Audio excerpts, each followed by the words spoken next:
So good morning, everyone, and welcome to the latest webinar. This one I'm running today is on online donation trends. So looking at lots of lovely data over the last year or 2 years, in fact, because we're going to be comparing, and hopefully providing you some interesting insights and stats today on some useful insights into online giving that you can take away to your charity. Feel free to pop into the chat with any points or comments as I go through, any questions that either I'll get to as we go along or I will answer at the end. But it'd also be great to hear some of your comments on some of the things that I'm going to share today. Is that the sort of type of thing that you're seeing in your charity, or are you seeing something different? So always great to sort of hear what others are doing. Okay, so firstly, lovely to have so many of our GoDonate clients on the webinar today. So welcome to those you guys. And for those of you, just briefly a little bit about GoDonate, for those who don't know, GoDonate is known as a next generation donation platform, which plugs into your website, enables you to take donations, use it with an optimal user experience, and uses all the latest payment technology, and also gives you the tools to create campaign-specific journeys. So ultimately all about maximising online conversion. And of course, at the back end, there's all the great integrations with CRM and so on. So it's just a little bit about GoDonate. But in terms of the data that we're using for these insights today, so we had last year around sort of over £30 million of donation income, all of our charities. There's a selection here on the screen of charities whose anonymous data is included, and there's obviously many others as well. It's probably just worth noting with the data that we the data, the insights I'm going to be sharing today. So we don't generally work with very small charities, so they tend to be medium and larger charities that this data is from. And also it's UK specific only for the purpose of today's report. And we do have some international clients for the purpose of today, it's UK only.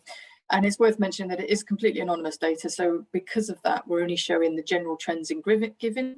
We're not tracking things like audience segments or device usage or things like that, the sort of types of additional information that you'd get from either from more personal information or from analytics. Let me just go to the next slide. So when I'm sharing the insights today, what I'm going to cover is, first of all, I'm going to talk a little bit around single donations and some of the insights we've seen there. Then I'm going to talk a bit about regular giving online. And then I'm also going to talk, just touch on the end around consent, because I know as charities, we're always trying to get more people to opt in to receive communications from us. So I thought I'd share some stats around that as well. And of course, it's worth noting that, 2020 was an exceptional year. So, compared to 2019. So we were quite intrigued to see what 2021 data was going to show us this year, because, obviously 2020 was sort of blew all the records, really. Oops. So when looking at the trends for one-off donations, it's probably worth mentioning that we're only looking at personal donations through charity website. So we're not talking about donations outside of the charity website, whether it's on Facebook and other places. It's only through your charity website.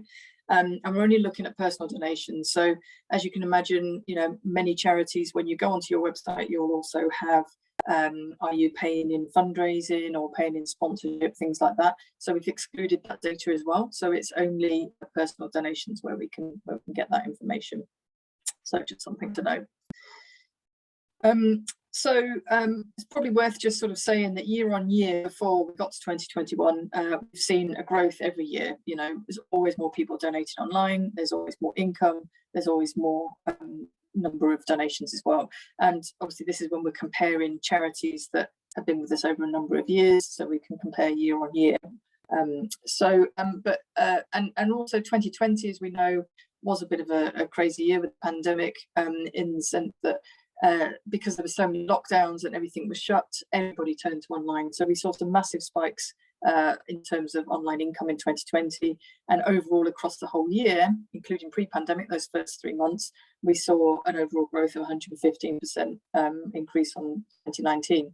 So that's why I was wondering what 21 was going to be like, because it's kind of a bit of a hard act to follow, really. So interesting, what we have seen is that Overall income for one-off gifts was actually down slightly by around 2%, and the actual volume of donations, so the actual number of donations, was down overall by 9%. So it's the first year we've ever seen it go down, but like I said, you know, comparing it to 2020 is a bit of a funny year to compare it against.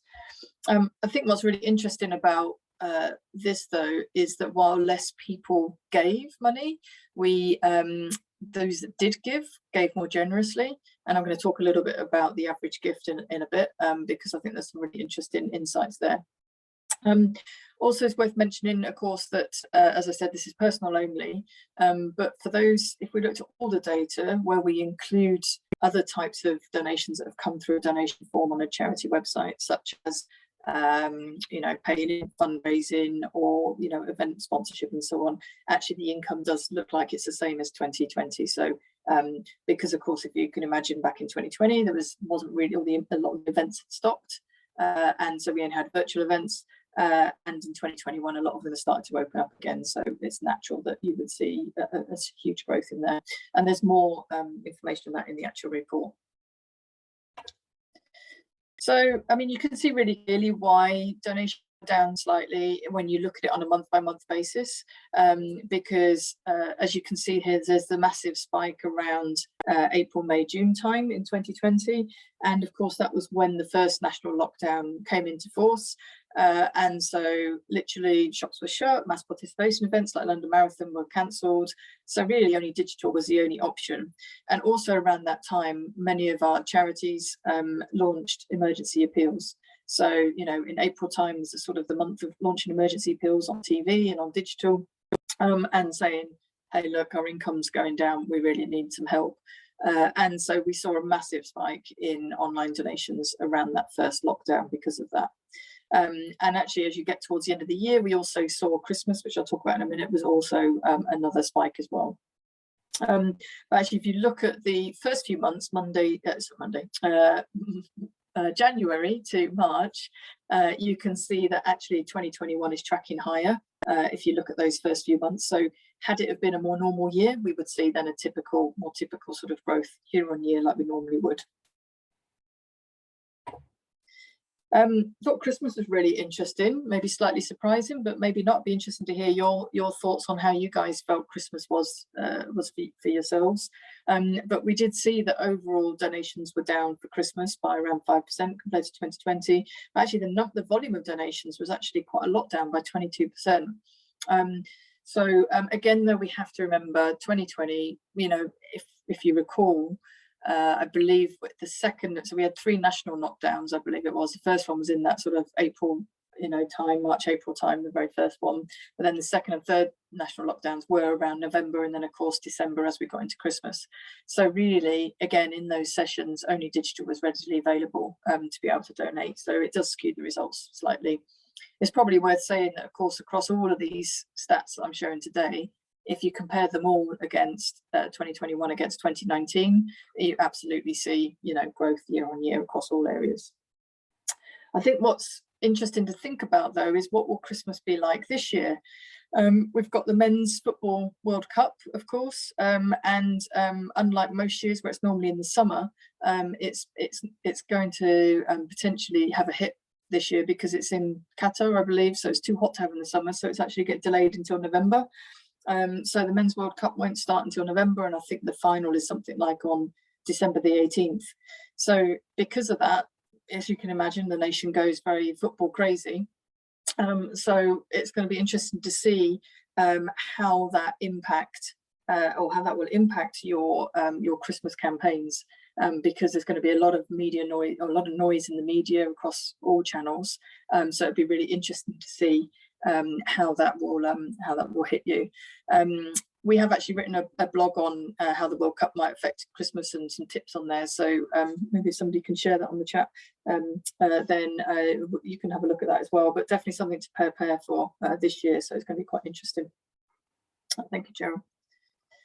Yeah, thanks, Hannah, for sharing that your income was down as well. I think we've heard that quite anecdotally across a number of charities as well. I think what was interesting though is I kind of, even though I'd heard anecdotally that Christmas was down generally for many charities, I thought that digital would still hold, but I guess it just shows it's reflective of the overall situation of what happened. So a promising trend is average gift. You know, although less people made a donation, like I said, those that did give gave more generously, and the average gift has gone up by 7%, which is quite a decent amount to go up by, I think. It's worth bearing in mind that we normalise the data for this. So this is for all donations, excluding donations over £1,000, because obviously it just skews the results if you have that. And again, don't forget we're only looking at personal donations, so it does exclude anything to do with paying in fundraising money and so on. We do actually see quite a few large donations come through. I don't know if some of you do as well, but sometimes we see average, you know, a one-off donation of £10,000, £25,000, £50,000, sometimes even more. I think the largest donation we ever saw was £1 million on a credit card. Quite surprising. I don't know who's got a limit on there that can allow that to go through. That was a bit of a one-off though. But I guess one of the tips that I would say at this point around your donation gift is you know, make sure in your merchant account, you know, whether you've got Stripe or Braintree or whatever it might be, make sure that you've allowed for a high value gift, because often they restrict it at £10,000 or whatever. So that's just something to bear in mind as well. But yeah, really promising to see that the average gift is higher there. So giving in memory, I thought was interesting. So, you know, we all know that giving in memory of a loved one is increased year on year. And we see that, you know, it's quite interesting to see that users are happy to select their donations in memory of someone and give the details of their loved one as well often. So for those charities that have that question, that say, is it a memory of them, around 12% of all their personal donations in 2021 is in memory, which I think is quite a reasonable number really. And this has gone up from, it was 10% in 2020, so a steady increase again. So I think people are starting to get more and more used to giving in memory, and they're comfortable to say that's why their gift is in memory as well. So my sort of tip here would be about, you know, obviously it's very useful to ask that motivational question if it's appropriate for your charity, but if you do, just make sure that you then think about them in terms of what is the right supporter journey for them. It's really important, if somebody has given in memory, that you put them on a supporter journey that's reflective of that and steward them differently. And there's also an option then to potentially encourage them to do more with the charity. You know, could they go on to create an online tribute fund, for example? So yeah, I think very interesting to ask that question and see how it's growing.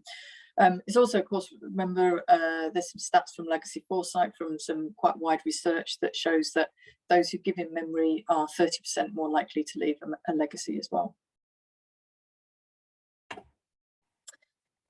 So digital wallets, those who had heard me speak before, you know, I love talking about innovation in payments. And we've really seen quite a rapid rise year on year of Apple Pay and Google Pay really growing. PayPal has grown over the years, it's now sort of steady a bit more, but certainly Apple Pay and PayPal and Google Pay are growing. And I was quite surprised to see that it's the growth since 2020, because 2020 had a big growth in its own right. But it's great to see that it's still growing year on year. So in terms of the split here, you can see now we've got around 58% is through credit cards, and where the options are offered, then we've got around 33% going through PayPal, 8% Apple Pay, and 1.5% through Google Pay. It's really worth bearing in mind though that these stats are across all devices, so this includes desktop and tablet, as well as mobile. If you were to look only at mobile, you would see Apple Pay and Google Pay and PayPal much higher, particularly Apple Pay and Google Pay, of course. So it's worth having a look at your own stats to see where you are when it comes to mobile. Unfortunately, we can't track whether it's mobile or not, because that's not the type of data that we track. You know, so it's really quite promising, really, when you think about, you know, many charities have half their traffic on desktop, or they might have 30% of their traffic on desktop, and really what these numbers show is really much higher.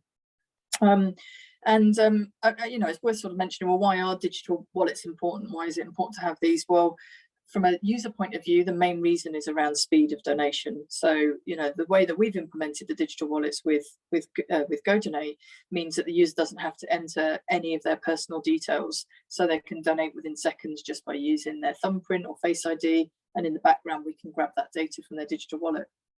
So it's super fast, especially on mobile phones, of course. Another reason from a user point of view as well is, as you'll all know, 3D Secure 2 has sort of been around now, which means that often you get prompted when you make a donation or you make a purchase, you often get prompted to have a code sent to your phone, a security code sent by your bank to your phone, to then put that in to then make that final, make that payment go through. One of the great things about Apple Pay and Google Pay, for example, is that because it's using biometrics with your thumbprint or Face ID, then generally you don't need to have that step because you're already proving who you are by using your biometrics. So there's another good reason from a user point of view. And from a charity point of view, of course, making it easy for users means obviously it's your conversion rate is going to go up, and we've got stats and proof to show where we've tested donations where it's been with these donation methods as well, and payment methods as well, and we've tested it without, and we can see that it does improve your conversion too. When looking at the average gift via payment method, debit and credit card is always higher. It has been year on year. Generally, we find that's the case because of the fact that, again, thinking about desktop versus mobile, when people make larger gifts, they tend to do it through credit or debit card. I guess there's a sense of security and feeling there. But also it's often because it's on a desktop, and often people are more likely to type in their details on a desktop. Whereas digital wallets are used, if could be second screening on a TV, so the donation values could be lower. You could be out and about and you feel inclined to make a gift. So often on mobile, the overall donation value is lower anyway. So it's natural that we would see that PayPal, Apple Pay, and Google Pay are lower. And PayPal is often used on desktop and mobile, of course. So to talk about trends in regular giving. So a similar trend really overall to one-off donations. It's slightly down overall income, and also the regular donations in terms of volume is down by 7%. Again, if you look at the graph, you can see it's quite similar. There was, even when there was an emergency appeals and the lockdown, people were also giving regular gifts as well as one-off gifts, which was great. So we did see that spike again in that April, May, June time. And then, of course, it sort of started to go down a bit. But then again, at Christmas time, when there was further appeals and more national lockdowns, it was higher. What we typically see is more like what 2021 did, which is a little bit, the lighter green there, a little bit more of a flatter line across the course of the year, but normally sometimes with a bit of a spike as we get into Christmas, because people do give regular gifts at Christmas time as well. So in terms of the average donation, just like one-off gifts, it's really pleasing to see that the average gift has increased year on year as well. So we're now at £9.41. This is quite sort of typical if you think about it. A lot of you, I'm sure, have got similar average gifts of, somewhere between £8 and £10. So many charities sort of push for that sort of amount. I would say though, as with all online gifts, it's worth testing your donation prompts. Can you increase that? Can you nudge that up a little bit higher? It's always worth playing around with the donation prompts. So if you've got, let's say you're asking for £5, £10, £15, how about playing with those? Maybe not making it, round numbers like £10. You could say, what about giving £8, £12, £17, whatever it might be. So, it's always worth playing around with that and testing, and also test with messaging if you can relate those amounts with a tangible ask. So, £12 will could potentially pay for X. Then that already helps as well. And you can do lots of testing like this if you've got if you use something like Optimizely or a package like that. And of course, those on GoDonate, we've got GoDonate Plus with us, then you can of course do it within GoDonate as well, and play around with lots of different donation prompts. So it's definitely worth testing, because you can, when we've seen that tested, you can nudge that donation average value up. I think what's really fascinating though is the impact of digital wallets on regular giving. So we're seeing a really significant change in behaviour here of the way that people like to give their regular gifts. So, you know, in 2019 we had 75% of the donations would be through direct debit and 25% through PayPal, Google Pay, Apple Pay, etc. In 2020, that jumped to 34%, which I thought was pretty good. And in 2021, I was really surprised and pleased to see that it's jumped as high as 42%. So this is where charities are offering direct debit and PayPal and Google Pay and Apple Pay as the choice. So we're really seeing a real trend here of a shift to these different types of payment methods rather than direct debit. And if you think about it, you know, traditional businesses, you know, our utility bills, of course, we all pay, you know, generally by direct debit, and charities, of course, have used direct debit for years. But, you know, there is a shift in consumer behaviour. In all those different types of subscriptions, we're in a subscription economy now. We pay for lots of things via subscription, whether it's Netflix, Amazon Prime, or whether you're paying for, I don't know, deliveries or whatever. A lot of it is often by subscription. And if you think about how you pay for those, it's not generally by direct debit, it's generally by PayPal or credit card or Apple Pay, for example. So users are much more used to using that way of doing it. And there's also around a sort of a choice and convenience there as well. You know, you're not having to dig out your bank details to put in your sort code and your bank account number, because often that might be on your card somewhere. Some bank cards don't even have that. And also with the cards, you know, you might not have those details to hand. So, and especially on a mobile phone, that's where you know, it really does make its own. Just to check in there, so yeah, Helen, sorry to clarify, it's giving you some card or apps rather than directly to the bank. So this is, yeah, so this is giving, when you go to donation funnel and you see, do you want to give that regular gift by direct debit, PayPal, or Google Pay or Apple Pay, depending on what device you're coming from. So this isn't the open banking instant pay bank where it comes through that way. So yeah, hope that, does that clarify it? Hope so. If not, let me know. So yeah, so it's definitely changing, and cool, good, that's glad that's helpful. So it's definitely changing, and you know, if you take one thing away today, I would say, you know, you do need to look at this for regular giving. One thing I think actually is probably worth also mentioning as well is I get a lot of charities ask us, particularly finance teams, that they get concerned that there might be a higher attrition rate than direct debit.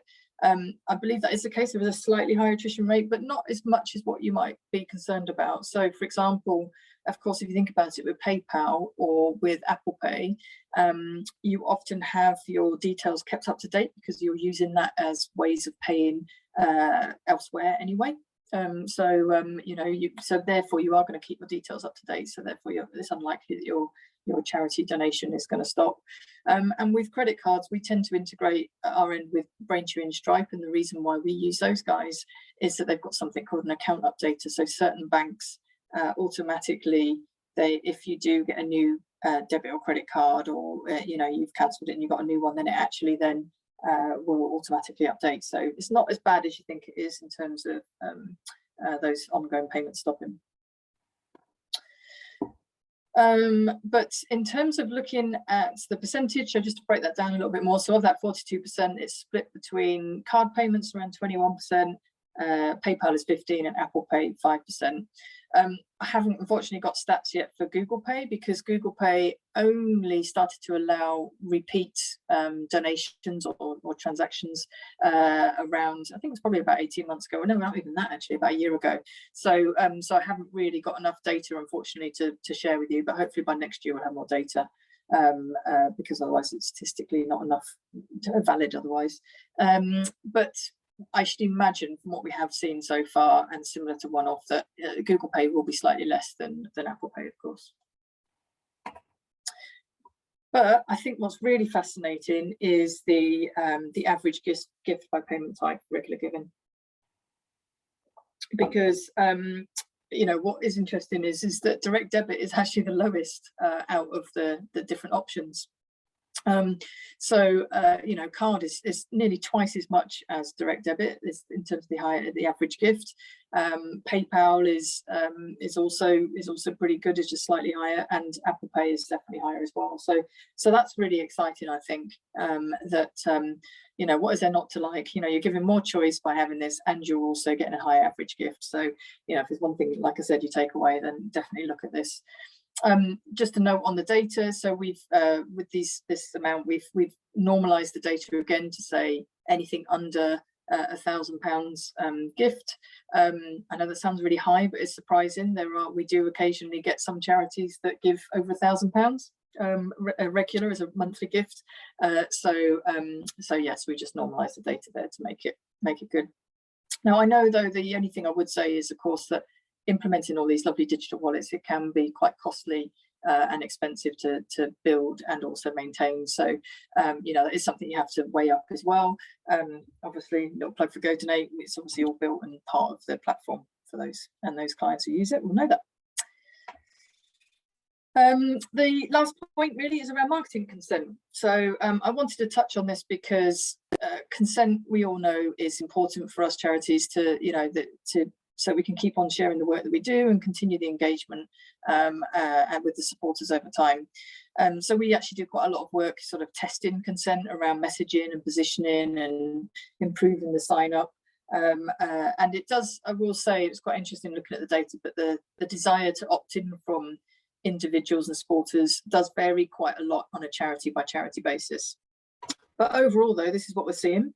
So there's around 45%, which is definitely the highest, is via email as average. So it just shows that donors are more likely to opt in by email than any other form of communication.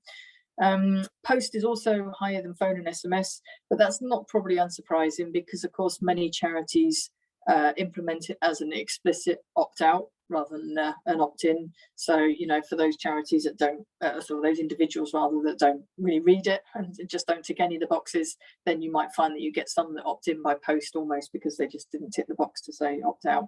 So I'm not too surprised about that.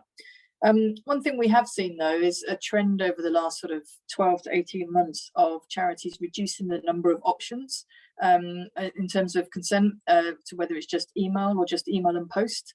Again, it's worth testing this, you know, try hiding some of the other options just to see, does that improve the conversion rate of email, for example, by only offering email or offering email and post. Definitely worth testing it on different campaigns. So we've got some charities when they launch a different campaign for whatever it might be, that if it's, let's say it's more of aiming to a certain target audience where you know they're not really going to be interested in phone and post as much, then maybe just on that donation journey just offer only email, but then on your main form offer all four if you want to. So yeah, interesting to see that the trends there, I think, around consent. So I'm just going to summarize quickly, and while I'm doing that, feel free to pop any questions into the chat. And also there is more in the report. For those who haven't already got the report, we'll send it out to you afterwards via email so we can give that to you, but there's some more information in there around a bit more context around some of the detail that I've shared, and also we've got some trends in terms of where they've paid in fundraising and other types of donations, and also around gift aid as well, and looking at the trends for there. So finally, just the sort of key learnings. I mean, I've already stressed this probably, but, you know, offer a choice of payment for single and regular gifts is definitely worth doing, and you will see an increase in conversion. Do test different donation prompts. Do play around with your average gift and see if you can get those different donation prompts to creep it up a bit higher. Check your merchant settings, see if you can allow for a higher value of gifts. You know, it's a little bit safer to do that now. Many charities used to want to limit the maximum amount that somebody could give as a one-off gift because of things like, you know, security and fraud and so on. But now with 3D Secure 2 out, it's a little bit safer to do it as well. So do allow those higher gifts, because you will be surprised when you get the odd occasional big amount coming through. As I mentioned earlier, do look at your in-memory journeys and see if you can steward them better, and of course test consent as well, like I just mentioned. So that's it. I hope that was useful and insight to take back to your organisations. Obviously, if there's anything we can do to help in terms of reviewing your donation journeys, and if you want any advice on recommendations on improving it, I'm always happy to help. But yeah, otherwise, let's just see if there's any questions. So I'll give you a second to write anything. I'm sorry it might be very stats heavy. I was trying to make it a bit interesting, but I wasn't sure how to do that when there's lots of stats to share, but hopefully it was useful still. See if there's any questions come up. I'll just give it a second.